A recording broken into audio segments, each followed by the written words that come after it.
Brum brum brum! Nandito na naman si Machong Brum Brum! Ha ha ha! Hoy mama! Ha ha ha! Mga kabrum brum, may nakita na naman tayong natutulog sa tabi ng kalsada. Bigyan na naman natin ito ng pagkain. Let's go! Punta tayo sa Chowking mga kabrum brum para bumili ng pagkain para ibigay doon sa natutulog sa tabi ng kalsada. Katulong na naman tayo ngayong gabi mga kabrum brum doon sa natutulog sa tabi ng kalsada. Kabigay na naman tayo ng pagkain at saka pera mga kabrumbrum. At least man lang sa ganitong paraan nakatulong tayo. At may napasaya na naman tayo ngayong gabi mga kabrumbrum doon sa natutulog sa tabi ng kalsada. Pagising niya mamayang umaga may pagkain siya at may pera siya. Let's go mga kabrumbrum, bibili na tayo ng pagkain. Let's go!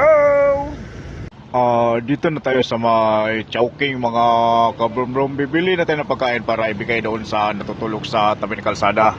Let's go mga kabrumbrum, pasok na tayo para bumili ng pagkain. Let's go. Dito na tayo mga kabrumbrum, bili ng pagkain. Let's go. Ito na mga kabrumbrum, nakabili na tayo ng pagkain sa Chowking. At may 1,000 pesos na pera. Ibigay na natin ito kay tatay na natutulog sa tabi ng kalsada. Let's go.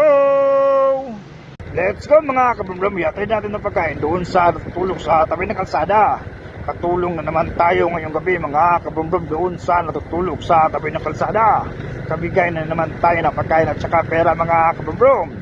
At least man lang sa ganitong paraan nakatulong tayo. At may napasaya na naman tayo ngayong gabi mga kabrumbrum doon sa natutulog sa tabi ng kalsada. Paggising niya mamayang umaga may pagkain siya at may pera siya. Sa ganitong paraan natulungan natin siya mga kabrumbrum sa binigay natin pagkain at pera.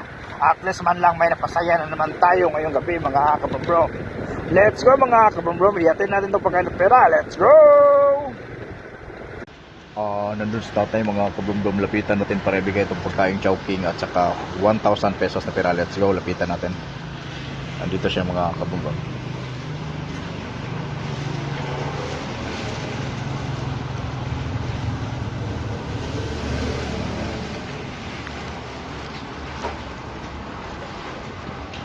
Let's go mga kabrumbrum, bigay natin pagkain kay tatay. Let's go.